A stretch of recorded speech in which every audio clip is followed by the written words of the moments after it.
All right.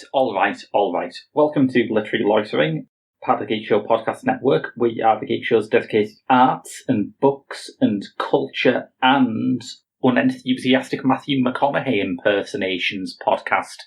You've just heard one part of our vital remit there. Now here's for the rest. I'm Graham, and I've been joined by Rob. Hello. And Andrew.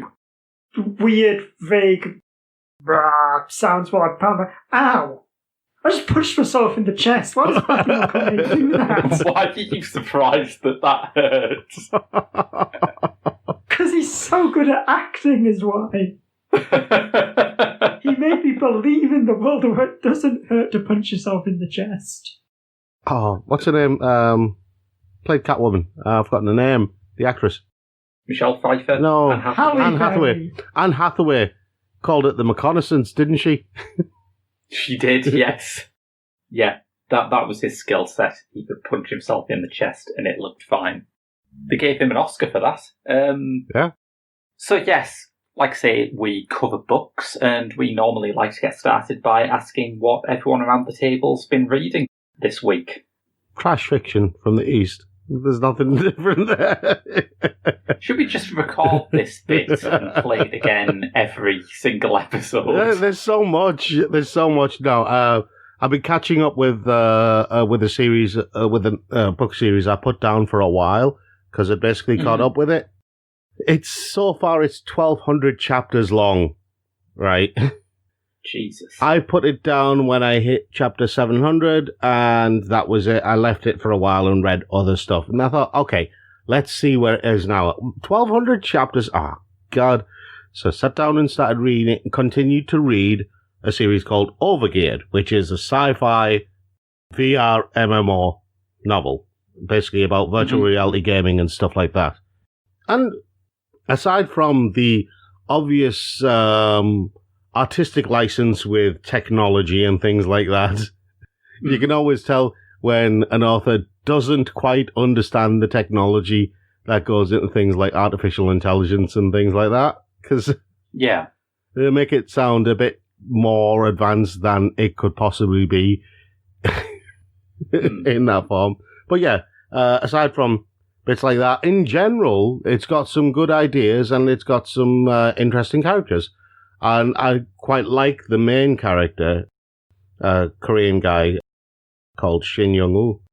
Grid is his game name, because he's one of those characters who starts off being very mean and selfish, and he's not had an easy life.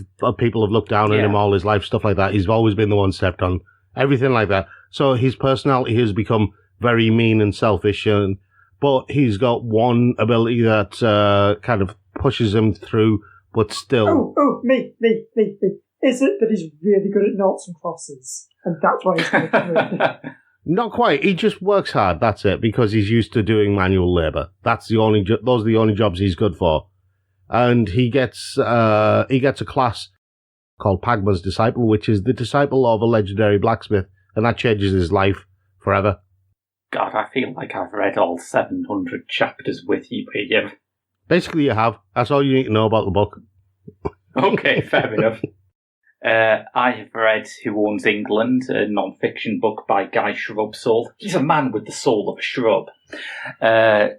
This is a book about land rights in England, specifically England, because as with every other political issue, Scotland and Wales are significantly ahead of the big bit of mainland Britain on this. Is it still this case that the Queen owns everything? No, that's not technically true, although they own a fair bit of it. 1% of this country owns 50% of the land, and despite the Thatcher years' determination to make us into a nation of property owners, I believe the amount of Britain that is owned by people who were not either aristocrats, corporations, or dodgy Russian oligarchs currently stands at about 3%. It is full of interesting facts like this, but it is sort of a campaigning book, and I have a problem with the way that campaigning books are written, in that you know that whatever is written, however positive or depressing the picture of what he's studying is, it will end with about 3 paragraphs where he goes, "It's time to stand up. It's time to get on our feet. It's time to get out the door. It's time to go to the shops. It's time to buy some," etc., etc. Yes, it's time to sit down and think of some more empty platitudes that I can throw at the end of my paragraphs. See, to me, those just sounded like disco lyrics. It's time to get up. It's time to stand up. He missed his calling there. I would like to see a few more explicitly land reform themed disco tracks. Yes. But he is a very meritorious person, despite my slight misgivings about his form. He has recently been in the news having as part of spearheading a sort of Right to Roam campaign with Nick Hayes, who's wrote the new book, The Book of Trespass. And he recently tweeted a government advert saying people should visit the countryside with the slogan, "Welcome back to getting off the beaten track," to which Rubsall pointed out, if you do get off the beaten track, HM government will brand you a criminal. I like it. Yes. Andrew? Yeah, I have, again, like the previous few shows, I've continued to be skipping through the field with Image Comics. Oh. This time I have been reading the series Criminal by Ed Brubaker and Sean Phillips. And do you know what the thing is about Eisner Award-winning crime noir drama series Criminal? I don't. It's pretty good. You get out of town. Yes, that is my shocking hot take this week. Is that the series that's widely considered to be the best series in modern comics is pretty much that. It's very interesting. It's almost like Frank Miller's Sin City, but if instead of kind of being a love letter to 50s noir and just mad hamster brainedness, it was kind of filtered through the lens of kind of Martin Scorsese and Michael Mann and that kind of more sort of modern day crime drama type cinema. Because I really enjoyed Sin City back in the days before we learned that Frank Miller considered it a blueprint for a perfect society or something.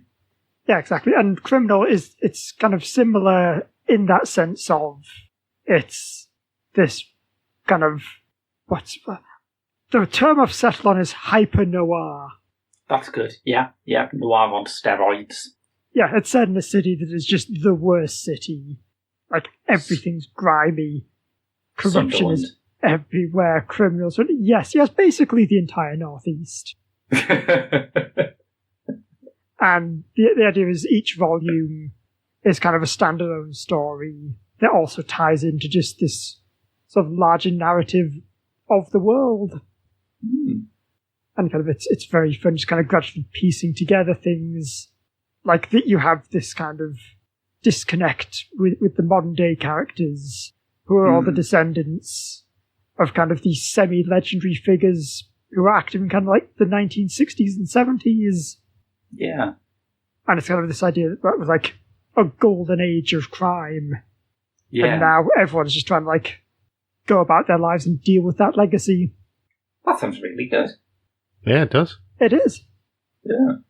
So, on to the news, and I have an exciting announcement about what we won't be covering in the news this week. Game of Thrones? I have 2 exciting announcements about what we won't be covering. Because, contrary to last episode's New York Times story, George R.R. Martin doesn't actually seem to have been doing that much at all. Which is remarkable given how many things he's distracted by on a daily basis. Yes. No, this week, our news section will contain not one single story about coronavirus. Wow.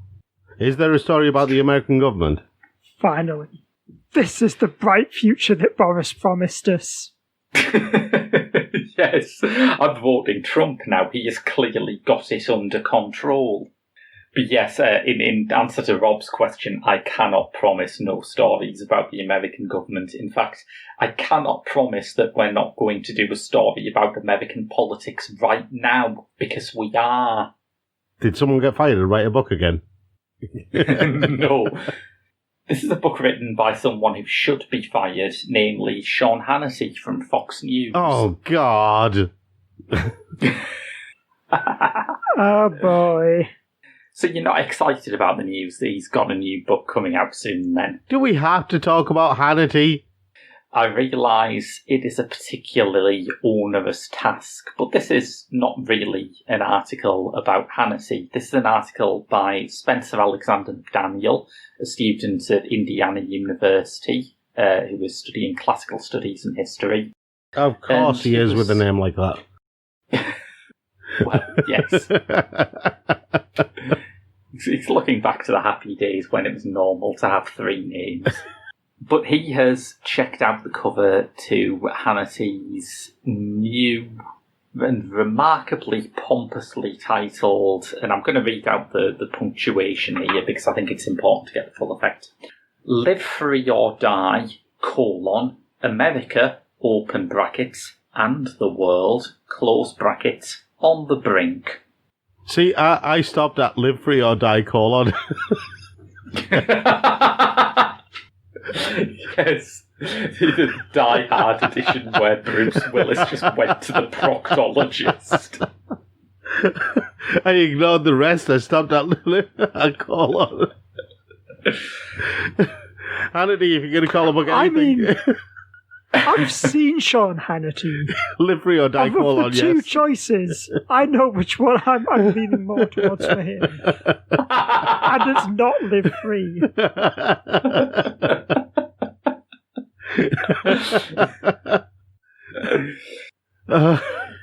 I mean, as we've demonstrated, there's a lot to be amused about just in the title, but what our redoubtable blogger at Tales of Times Forgotten has spotted is the Latin motto that he has put on the cover of his book.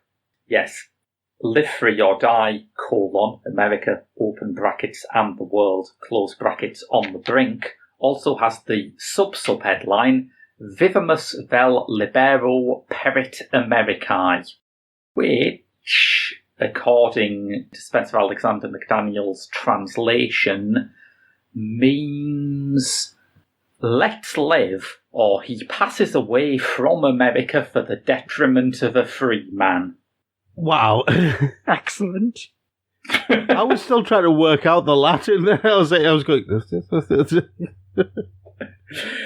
It seems that you cannot work out the Latin as it is gibberish. Yeah, I was getting confused. I was thinking, yeah, I'm sure that means... But no, what? I'm confused. I don't know a lot of Latin. I only know a little bit. Very bold of Sean Hannity to acknowledge that someone can die from America. Yeah, that's certainly not the stance I would expect from him. I mean, what is it? Like a drug? Has he injected too much American, now overdosed? Yes. America has now got such an opioid problem. The whole country is just a big load of fentanyl. Oh, God. Either that or you just, when you get to the docks at America, you just have to wade through all the smoke, all the opioid smoke. America, the only country where just the earth itself gives you a contact high. Oh, God. God, it sounds pretty rad the way Andrew describes it. Yeah, maybe it's just America's long-term goal has to, to be able to use the word loosh in the correct way. America's got to be loosh for the next 20 years or so. What McDaniel thinks has happened here is that Hannity has wanted to make the motto Live Free or America Dies, but, as he points out, Sean Hannity is noted for his contempt for those eggheads with their book learning, and indeed even the blurb for this book talks about the dangers posed by academia, so he has typed it into Google Translate which is the only thing you can find that will give you Vivamus vel libero perit Americae as a translation for live free or America dies. So, just winding back just a couple of seconds in what you said there, Graham. Mm-hmm. So you're saying that a news anchor on a news channel in America is promoting not teaching people anything because that is wrong. I mean, where the hell do you think he's going to get a new audience members from if people learn things? If that's the case, can't people just ship him out to, I don't know, those cannibal tribes in South America? Maybe just ship him off there. I am very much in favour of sending Sean Hannity to evangelise to the Sentinelese, an island tribe in the Pacific Ocean who were famous for killing all visitors. Yes. They're doing great, by the way. Very, very small number of confirmed cases of COVID on the Sentinelese Islands. Oh, God, yeah. There's that little island. There's that little island that's just off Tierra del Fuego. It's like a tiny little island. It's like big enough for like a small cabin. He could go there and preach to the seagulls and the albatrosses. That seems a bit unfair to the seagulls. The lighthouse starring Sean Hannity. Trust me, it's not unfair to the seagulls. It really isn't. Have you been to the seaside recently? They are vicious buggers, it's true. I had one. I was standing at the doorway where I work. There was one sitting on top of a bus stop just eyeing me. I went, "You having a go?" And it just kind of flew off into the middle of the road, just looking back at me like, "Yeah, I'd fight you, but I've got to go somewhere now." This is going to end in, I was going to say tragedy, but not that, when Sean Hannity is inevitably mistaken for a battered sausage. Yes. Is it a recognised phrase for something to end in slapstick comedy? It is now. Those are stage directions, if ever there were any. Exit pursued by a seagull. End scene in slapstick comedy. Another person who's been having a bit of hassle with his Google searches is John Boyne, the author of The Boy in the Striped Pyjamas. So what's he been searching for now? Well, I can't say his entire search history. That is an area that Literary Loitering is not willing to get into. Because we don't know. Yeah. I should specify it's because we don't know, not because we've hacked anything. No. But, who knows what lurks in the depths of man's search history? I do. The shadow knows? Yeah, Alec Baldwin is aware of that, yes. He seems to have Googled for his new novel, Traveller at the Gates of Wisdom, which, boy, is that an ironic title that I've only just appreciated. The Traveller at the Gates of Wisdom, which is a serious historical drama, he has Googled how to dye clothes red and ended up with several ingredients that only exist within the game The Legend of Zelda Breath of the Wild. What? I knew this was going to go left somewhere. A Reddit user who has the extremely apposite name No published the following excerpt. See if you can work out where this goes a bit off the documentary realist trail. The dyes I used in my dressmaking were composed from various ingredients, depending on the colour required, but almost all required nightshade, sapphire, keyswing, the leaves of the silent princess plant, spicy pepper, the tail of the red lizalfos, and 4 Hylian shrooms. Yeah. Whoops. Yeah, some of those I recognise. How do you write the tale of the red Lizzlefoes and not think, I wonder what a Lizzlefo is? I should check that. I just... How? Well, I haven't heard of a Lizzlefoes, but IGN.com's Breath of the Wild walkthrough is, of course, the world's most trustworthy guide for historical dyeing techniques. So who am I to judge it? How do you not notice you're reading a game guide? Obviously, she's not paying attention, He's looking for references. The fact that it says, go down here and then open this door, then open the chest, then you'll have to fight the boss in order to get this particular herb. That they kind of went by. He just thought it was unusually thorough instructions on how to open your food cupboard. I'll have to fight the boss. My wife, yes.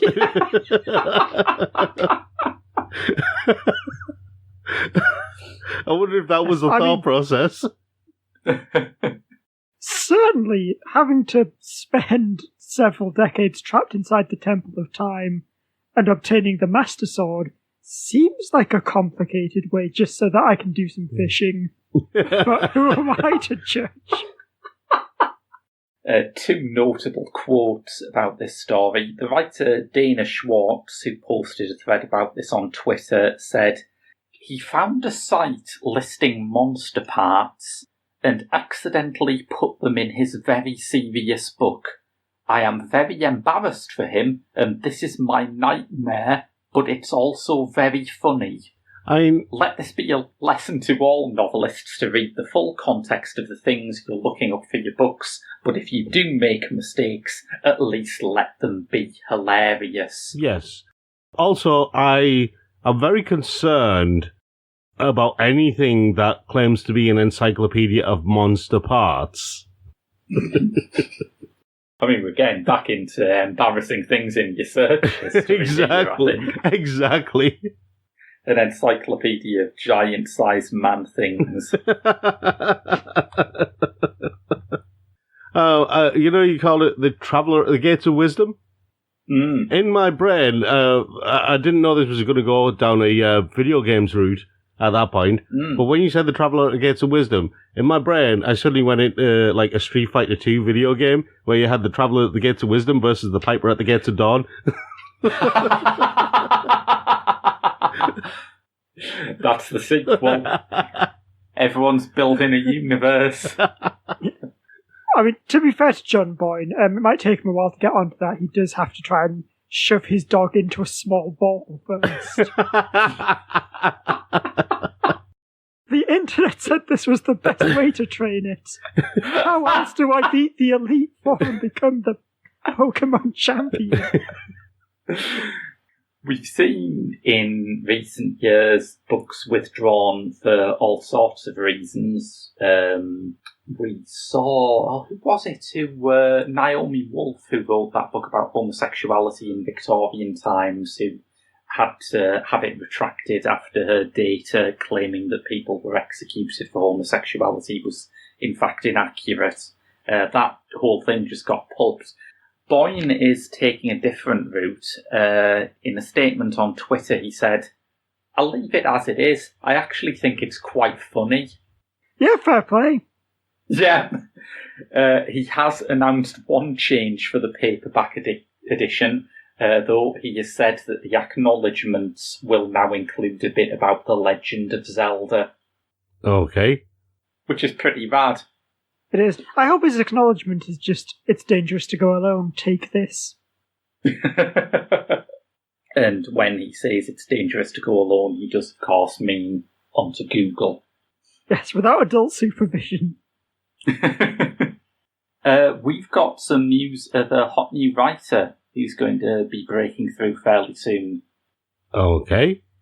Nadim Shamasojan, who we'd have to say, I mean, this isn't quite an exclusive, but we are getting on board Nadim's career pretty damn early, considering that he is 4.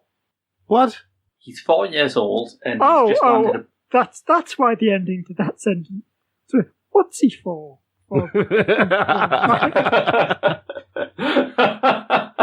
See, I'm glad you went there because my first thought was Thor. You've both tried to make this story make more sense. See, I didn't think he's only Thor. My first thought was Thor because I heard Thor, whereas Andrew heard Thor as in for something, and Yeah. you know, and then I realised you were talking about he's aged 4. As in 4 years 4 old. years from his last book that he wrote when he was 38. No, as in 4 years since he appeared in this world. You mean, like, spiritually? No. Like, he has been reborn. No, he is... He is a 4-year-old child, yes, who is currently, he has recently learned to read, and he is writing poetry. He has recently been interviewed on Sky News, during which Kay Burley had to tell him to stop picking his nose. To which he responded, only if you stop first, Kay. Or he could have responded, I'm a best-selling poet, you can't tell me what to do. Yes.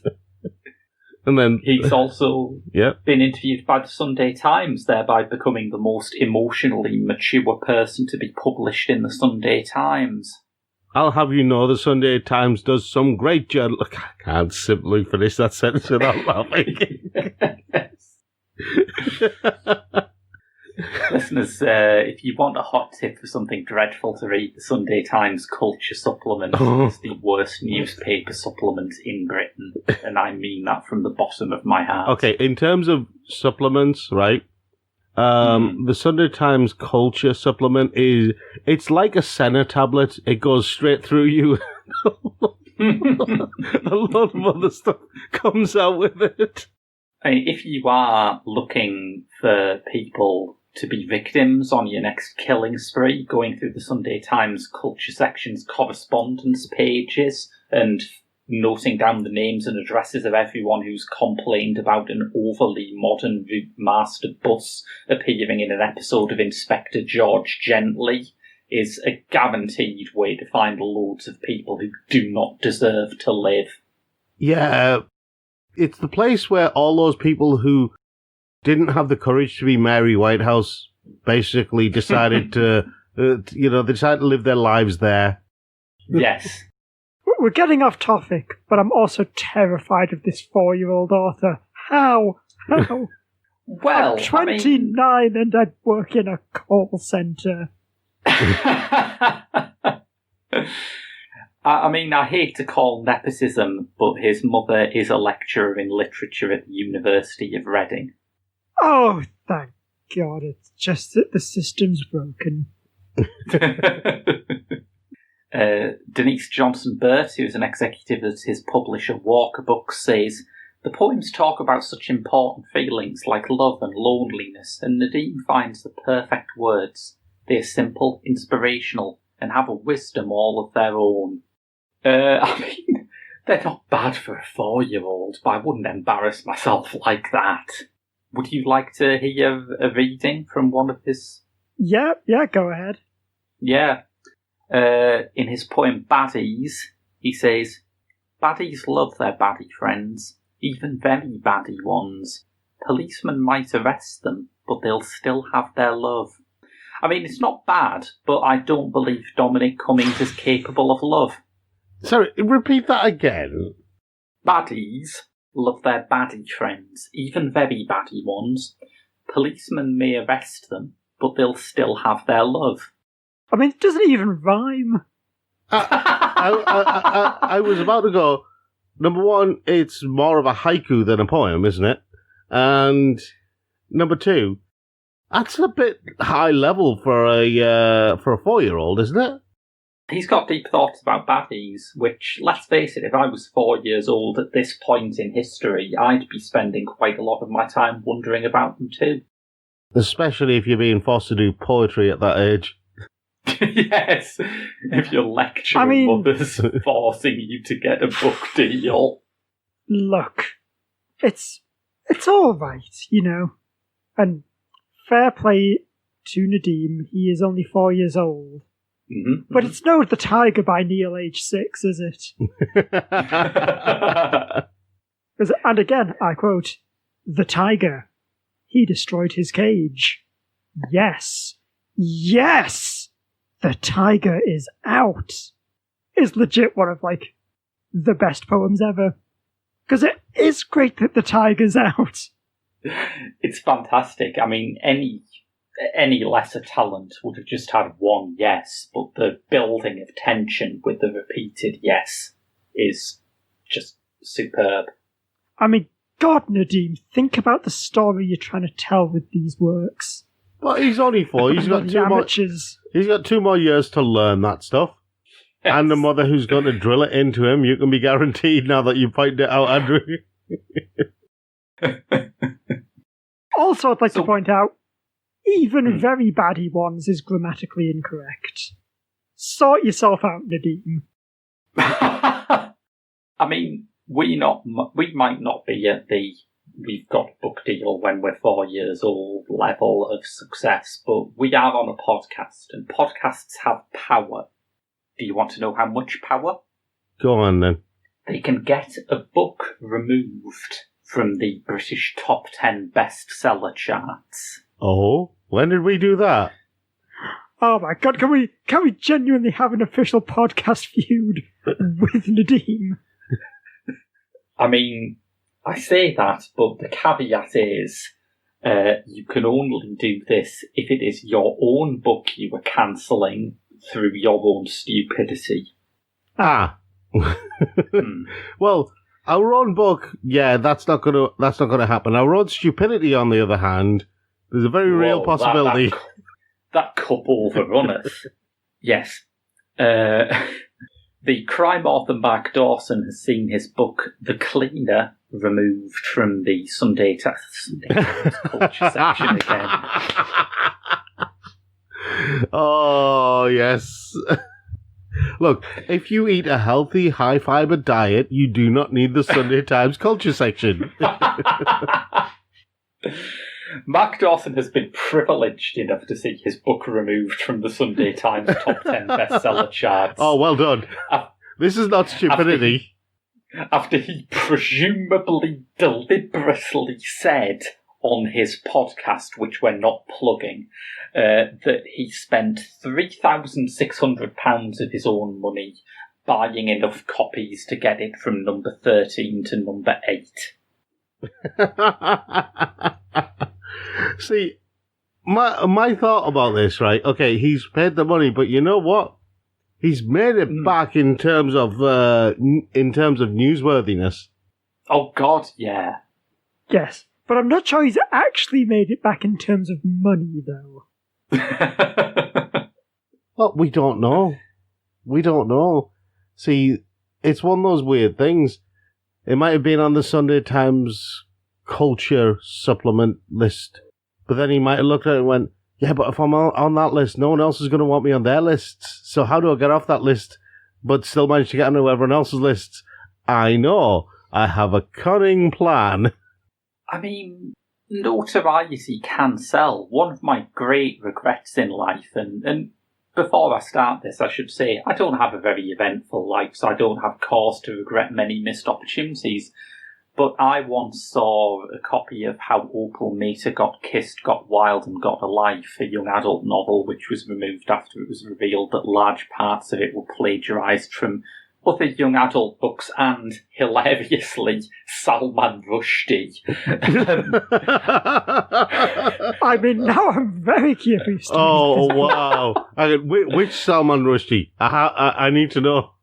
I think, in fairness, it was Haroon and the Sea of Stories, but it would be hilarious if it just had a massive chunk of Midnight's Children lodged in there. But I once saw that for sale in a second-hand shop, and I really regret not picking it up.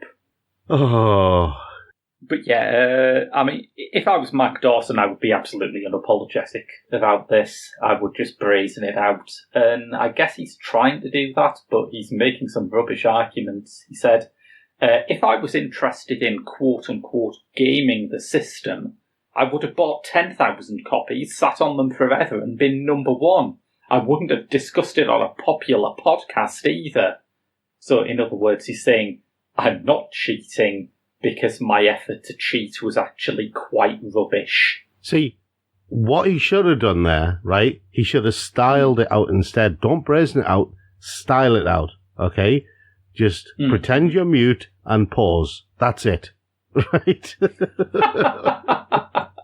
That's all you do. I feel like the absolute power move is to say, yes, that's right, I'd spent £3,000 buying hundreds of copies of my own book. Because it's that good. Yes. Yeah, that's a good one as well. See, that's the best one. Yeah, I just thought, whenever someone asks him a question, he strikes a different pause. That's his answer. I mean, that might be good for his interviews, but it's going to really harm his podcasting career. I don't know. We always talked about next level podcasting and art house podcasting. Maybe. Silent podcast, or a podcast where he only makes weird noises. No, that one. That sounds great. That would be like the Cardi B podcast, wouldn't it? Kind of, yeah, but it'd be more like the Jeremy McBoing of podcasting. I mean, again, that's basically who Cardi B is, isn't it?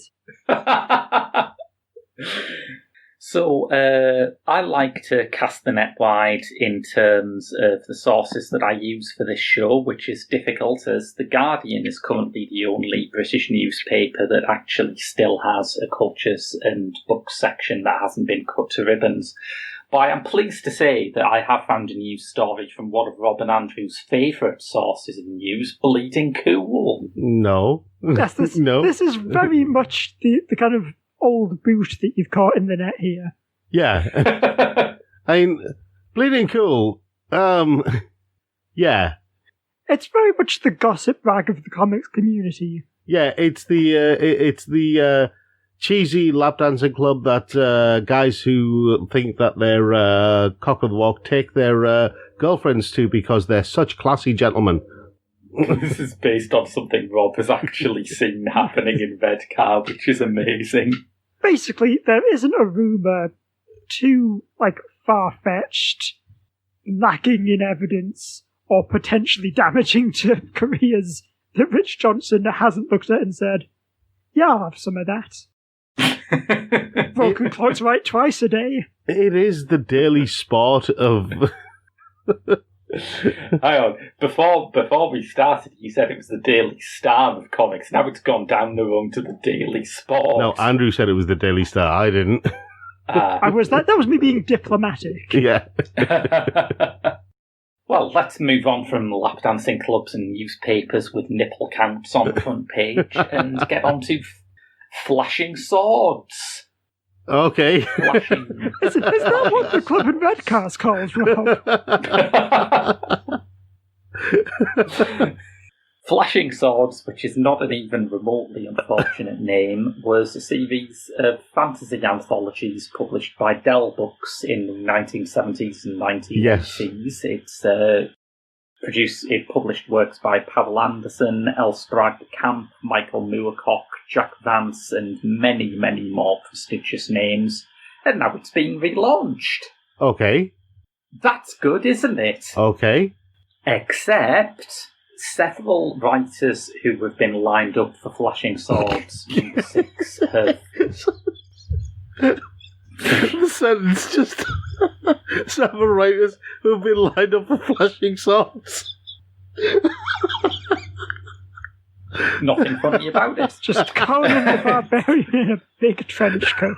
But a bunch of writers yelling, have a look at this. It just sounds like a police lineup. Oh, sorry. Yeah, several writers who were going to be published in the anthology have withdrawn following them reading the introduction, which you'd think, how contentious can the introduction to an anthology of fantasy stories be? Well, here's an excerpt. Here's a sample paragraph from the foreword by Robert M. Price. And I think any fantasy lover will agree this is the kind of high heraldic, roister-doistering and untrammelled imagination with which the genre is rightly associated. The continuous false rape accusations serve the same end, seeking to make natural, masculine interest in women into a so-called rape culture. Of course, such wolf-crying works against women, because soon it will become habitual to dismiss every rape accusation as the shrill lying of yet another Lena Dunham. There's more at work here. It smacks of an ideology of man-hating. Wow. Yeah, I mean, I don't know much about fantasy literature. Is it normally this not all men? Well, here's the thing, right? Robert M. Price, I know a little bit about him, all right? Yeah. Aside from the fact... I feel like I know a little bit about him just from hearing that. I feel like I could predict his Google search history. Yeah, aside from being a former Baptist minister, let's throw the religion in there to begin with, he's also a bit of a Lovecraft fanboy. I mean, not bad in and of itself, but coupled with that, you have to wonder which aspects of H.P. Lovecraft he finds particularly enjoyable. Yeah. And he's also a fellow of the Jesus Project. What is the Jesus Project, apart from a bitchin' early 70s prog rock band, probably? The Jesus Project was, it's that thing that's been in the news recently, isn't it? I don't know. I don't know anything about this. Yes, I mean, to explain things to you, Rob, usually when someone asks, what is the insert name here, they don't know what that thing is, and would like you to explain what it is to them. Okay. This was a 5-year investigation to examine whether Jesus existed as a historical figure or not. So, thanks. Yeah. I mean, yeah. And he's done some criticism stuff, but, you know. Oh boy, has he done some criticism stuff. A bit further down, he has, he claims that pornography is, and I quote, merely highlighting an aspect of women's beauty. Really? That's art criticism, isn't it? No. That is Ready Player Yikes. Yeah. Extremely apt, considering Ernest Cline's poetry. Yep. Indeed, that was where I was going with it. And even the Wikipedia article about him, which I've got in front of me, says is talking about what you're talking about, saying that the authors have withdrawn because they found him to be transphobic, misogynistic, and racist. Oh yeah, there's plenty of transphobia in there as well. I can confirm that. In a modern, civilized, well, I say civilized, use the term very loosely, but in a modern, civilized... In this hellhole we currently live in. Yeah. We are, we claim to be more enlightened beings, but... I don't know, Graham. It's all too depressing. It is a bit bleak, yeah. Shall we get on to something a bit more slapstick? Yes. Please. This is actually a story from February. I found out about it last month, and I thought this is well worth breaking the usually stringent rule we have about only doing news stories that have broke within the last 2 weeks, or possibly a month, or maybe a bit further back, I don't know. Oh, God, I'm not going to say what I'm going to have to. Go on. There's a Family Guy sketch involving Charles Manson from, the early seasons. Where he's sitting in prison, and his line is, if I haven't seen it, it's new to me. And that went through my head when you were saying that. Okay. That's a story that could work better with a bit more context, but okay. Yes. Gabriel Rico, a conceptual artist, was exhibiting his latest work at the Zonamaco Art Fair in Mexico City. His piece was called... And see if you can spot where the story is going from this title of the artwork. Nimble and sinister tricks to be preserved without scandal and corruption 1. Were they in fact not preserved without scandal and corruption? They got broken, now there's a scandal. So, nimble and sinister tricks to be preserved without scandal or corruption, 1. 1. Because apparently there's a series. Okay. Were they nimble and sinister? Or were they just broad and speculative? Well, as I think the name of the piece makes abundantly clear, nimble and sinister tricks to be preserved without scandal and corruption 1 is a pane of glass with a tennis ball, a knife, a long twig, and a feather embedded in it. It's worth 20 grand. Of course. So someone because of all the art.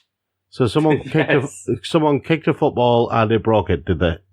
Well, the football is delicately embedded within the piece, within the glass. And I'm not clear on how Rico did it, but now no one will be, because the art critic Avilia Lesper tried to demonstrate her contempt for the piece by resting a Coke can on part of it, at which point it burst into thousands of pieces.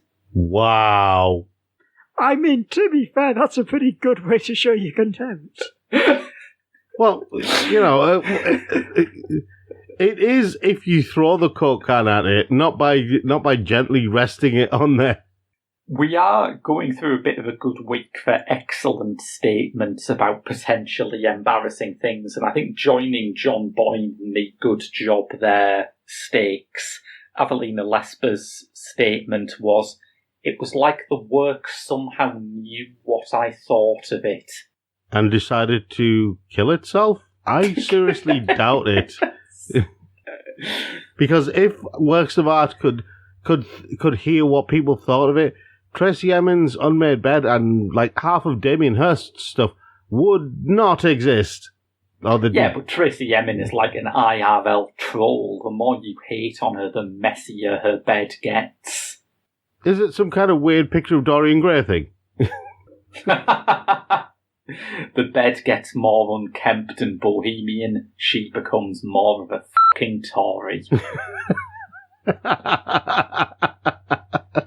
I mean, I feel like this thing is just basically our dream on the podcast, isn't it? You can criticise something so hard, it just shatters.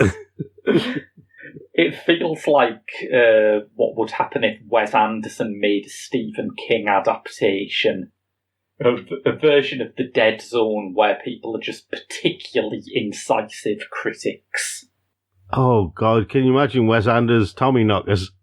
I'd rather not, to be honest, but I mean, I have to admit I have a slight crush on the man, but I wouldn't go that far. Yes, Wes Anderson brings out his Tommy Knockers after wearing a corduroy suit that is slightly too tight.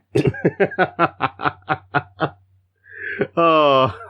And finally, just some silly stuff, really. Bit of daft stuff, bit of a daft laugh, just that sort of stuff.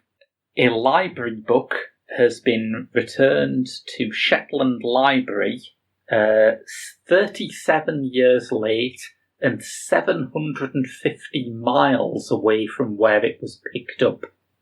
That's pretty impressive. Yeah. The book was booked out at Shetland in July 1983. They got it back after receiving a call from a library in Suffolk who asked if they were interested in still having it in stock. And I know what you're thinking. This could only be better if the book had an incredibly hilarious name. I'm pleased to say that it is by Peter Bull, and it is called To Sea in a Sieve. Okay. It's apparently a memoir of Peter Bull's time in the Navy during World War II, but I prefer to see it as a children's novel about a cat who just goes out to sail the world in a sieve. I mean, almost definitely what's happened is that some, art student has got it out, and he's going to read it to show how cool and knowledgeable he is. Got about 3 pages in, gone, no, this is really boring. But I can't just take it back, because then they'll know that I haven't read it. And I've just horribly misjudged what an appropriate amount of time is.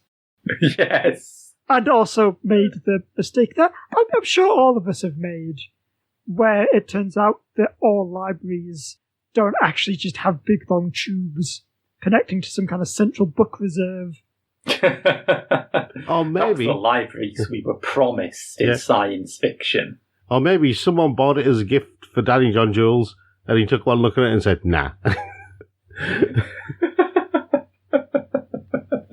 Danny, here's some reading material for you while you're on holiday. I'm afraid to ask, but why Danny John Jules? Cat. I mean, it's not actually about a cat. That's I know. just what I wanted it to be about. I know.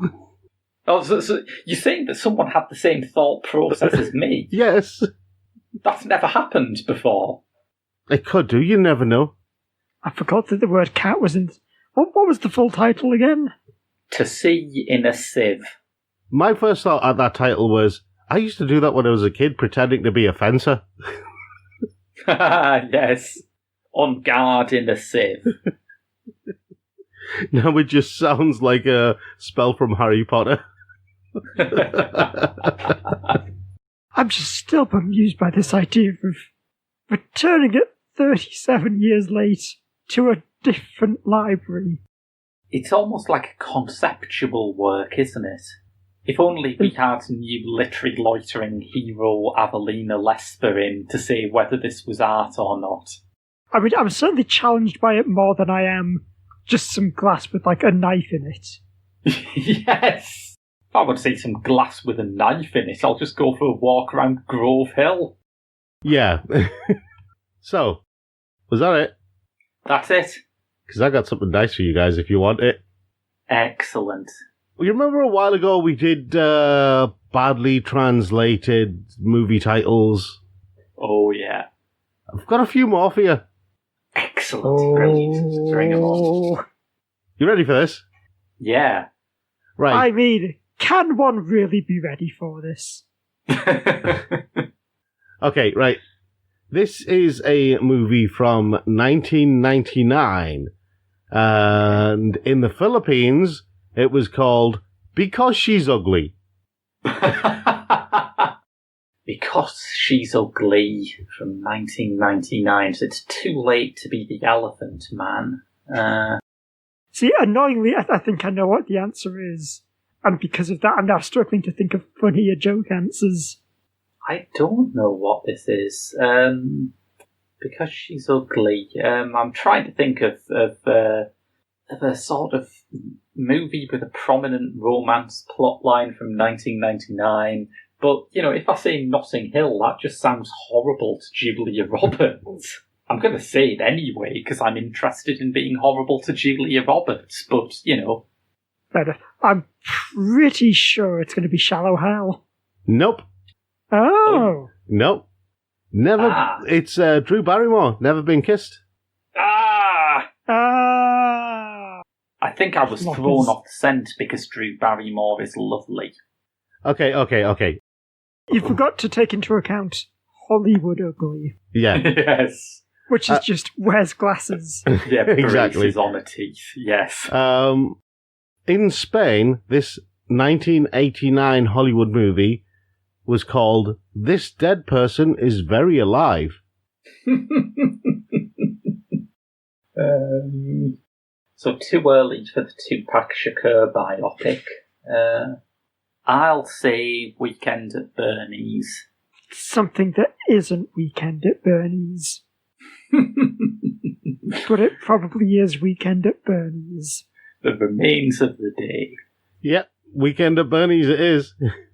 God, for a second there, I thought you were going to say it really was The Remains of the Day. No. Weekend at Bernie's, definitely.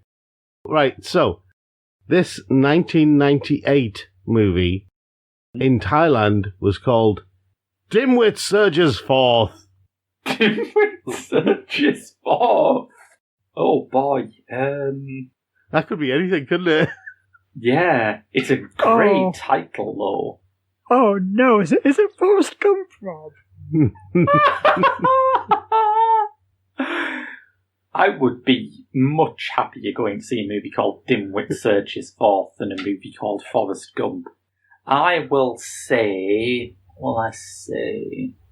cursed with the ability to be able to remember the years that a movie came out.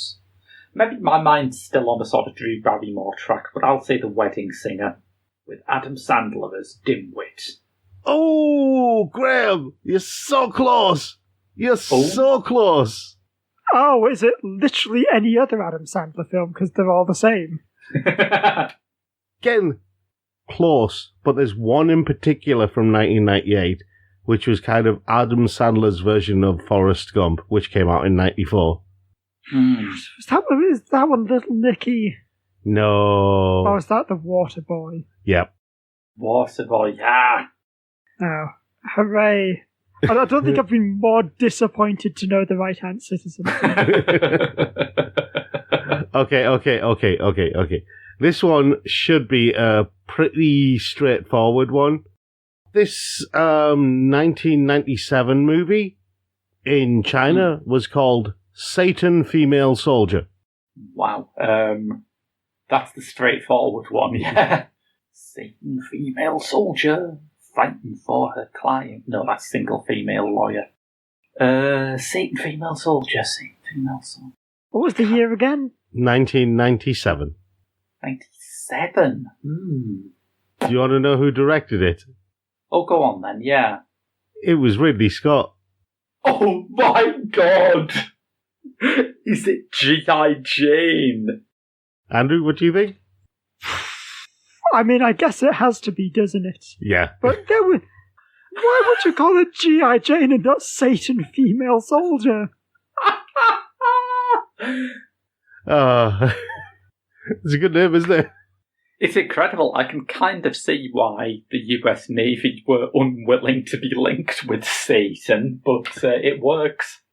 Okay, from 2000, this movie, it has two interesting titles from two different countries. In Germany, it was called Cuckoo, but I think the oddest title is the Japanese title, which is 17-Year-Old Girl's Medical Chart. That's like about 50% of Japanese cinema could be described by that. Exactly. What year did you say it was again? Year 2000. Year 2000, okay. I mean, I assume it's like some kind of film about a girl and she gets taken in by a family, but she's a serial killer or something. Is that anything, Graham? Well, that's I don't know if that is anything, but it's how I think my choice should have ended. Is it American Beauty? No. Oh. Well, I say it says the release date was 2000 in the UK. Okay. Right. But it looks like in America it was 1999. So maybe that changes things. Medical chart. Cuckoo. Late 90s to early 2000s. I don't know release dates. What was a film that came out around then? Andrew, I'm pretty sure Metropolis is from about that time. Wow. That's, I'm not entirely sure I believe you, Graham. Well, it was nominated for the Teen Choice Awards. So it's probably not. Oh, good. no, and actually, shut my mouth because I just want to check. But Metropolis, the anime movie, did in fact come out in 2001. Oh, wow. Oh, I was accidentally right.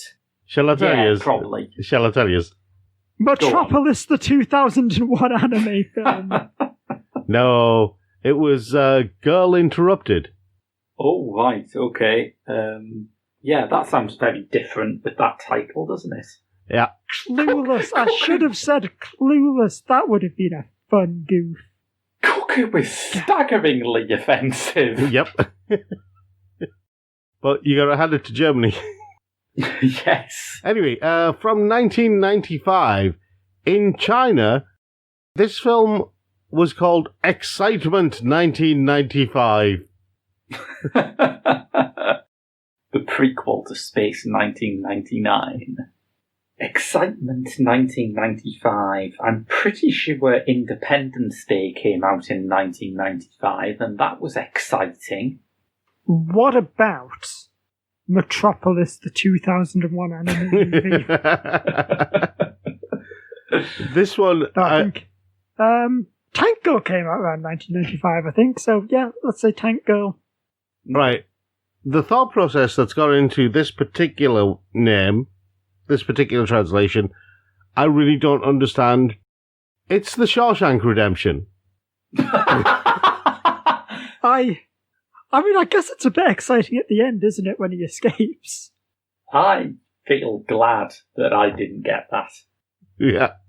I guess all the adjectives you could use for Shawshank Redemption. Exciting's not the worst one, is it? Exactly. It's not. No. Okay, right. This... Sorry. This 1983 movie, it's got some very well-known scenes, but in China, it was called Just Send Him to University Unqualified. What could that be? 1983. Is that about the right time for Animal House? I think Animal House was a little earlier. I'm thinking in the same area, though. I'm thinking it might be Trading Places. Think about the Chinese title. Just Send Him to University Unqualified. I'm thinking about it and it's not helping. University Unqualified. Oh, I've got it. Oh? It is, of course, Metropolis, the 2001. No, I don't know. I'm sticking with Trading Places. I think that's the best guess I can make. Well, do you remember that film where Tom Cruise slides across in his underpants and a shirt and socks? Risky Business? Yep. That's why I said think about the Chinese translation. I'm thinking about it. It makes jack all sense. Well, Risky Business. He's in a high schooler who's looking for a scholarship. Maybe. I've never seen it. It looks awful. It's not a good film. Yeah, I've just seen that one scene of him doing the slider. But have I even seen that scene, or have I just seen other things parodying that scene? Yeah, it's one of those films where if you've seen its pop cultural footprint, you've probably had a better time. Okay. An easier one for you then. From 2007. In Peru, this film was called Slightly Pregnant. That's quite good. Well done, Peru. I think that'll be knocked up. Nice, easy one. Yeah, I mean, yeah, that's the only kind of mid-2000s pregnancy-based film title I can think of. Either that or Prometheus. No, Prometheus' Chinese title is The Best Way to Do Science is Face First.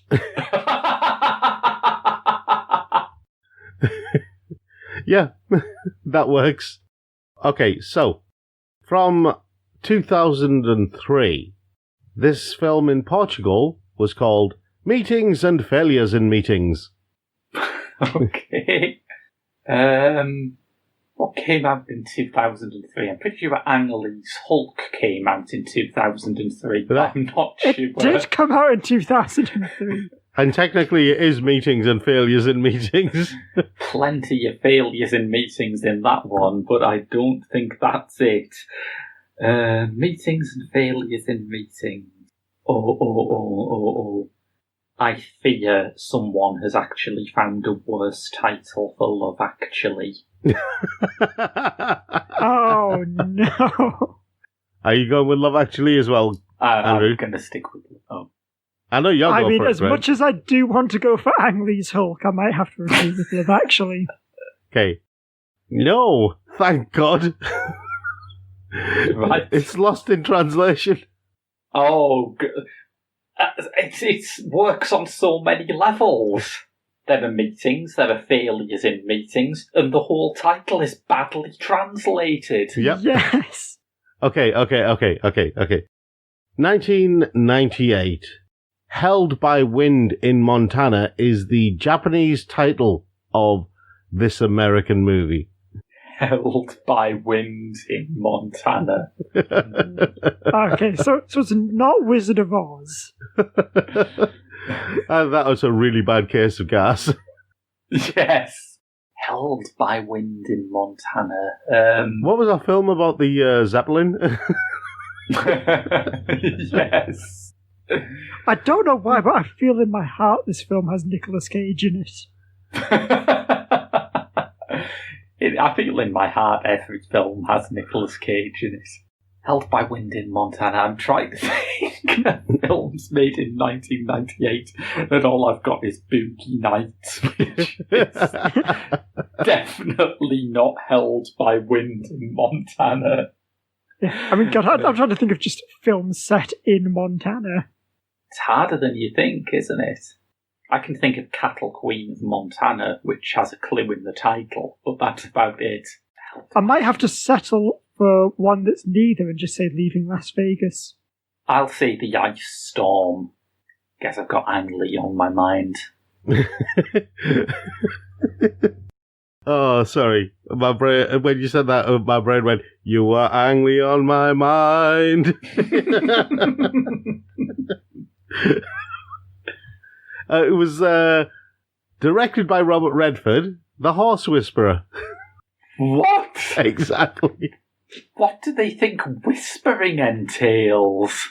I don't know. Anyway, I'll make this the last one, right? This 2010 movie in Thailand is called Zany Son-in-Law, Zippy Grandkids, Sour Father-in-Law. Okay, I'm at a disadvantage because it sounds like something I would never ever watch. Yeah, judging by, kind of contemptuous bile sort of rising in my stomach as I heard that title, I'd have to go for something like Meet the Fockers, I think. Oh, that's good. Yes, of course it is, yeah. Yeah, I think you've got it. It's either that or one of those films that's basically that, but it's got a different title, but it's literally just the same film. They're all just the same film. They keep making it. I'm going to give you points. It was actually part of the Fockers franchise. It was Little Fockers. Ah, I see, because it sounds like fuckers. I've just got the joke, sorry. Okay, yeah, well then you've got it. You've got the one joke in those films. So, yeah. That was good. I don't know who won. Really, I don't care. In a way, we all lost. Yes, it was very much the Alien versus Predators of quizzes. I mean, I do want to know what Alien. Actually, I'm gonna see what that is. What is the translation? I need to know now. I need to know what the bad translation of Aliens versus Predator is. I would bet on it's actually just Aliens versus Predators in all languages. I don't know. Let's go with Khmer first, yeah? Alan versus Potato. So we'll go with Khmer, and then we'll translate it from Khmer to, I don't know, Macedonian.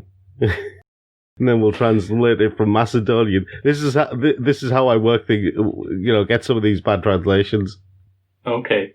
Then from Macedonian, we'll go to, I don't know, Norwegian. Norwegian's always good. Then from Norwegian, let's go back to English, shall we? Ah, that's boring. What a colossal waste of time that was. It just comes out as Aliens and Hunters. Rubbish. I'm sad now. And it needs someone more professional than me in Google Translate to do this. I mean, I think the issue is you would need to run it through languages that don't have, just cognizant words for aliens and predators. Yep. Mm. But I think most languages probably would. Except the language of the Sentinelese people, who probably don't have to worry about aliens or predators. Yeah, I guess then the title is just Food versus Us. Yes. Oh, God. I'm just thinking Man versus Food. Oh, that's a very different program over there, isn't it? Yes. Everywhere else is just a guy walking into a restaurant and eating loads of food. Over there, it's a cage match. Over there, it's a battle for the future of humanity. Starring John Travolta. So, yeah, that's it. I forgot it's me finishing up, isn't it? That's it. It is, and you always forget. That's it for this episode. If you've enjoyed it, then you can find all of our previous episodes on our website, thegeekshow.co.uk, or you can look for them on whichever podcast player that you're using. And if you are using a podcast service, then leave us a rating, leave us a review. It does help us improve. It does help us with exposure. Also on our website, you'll find reviews of various movies. You'll find all our video games stuff, including our discussion program, Impossible Mission, and our new series where we look at alternatives to new and upcoming video game releases, the big ones anyway. So, yeah, until next time then, I've been Rob. I've been Graham. And I've been Andrew. And we will see you all later. Thanks for listening.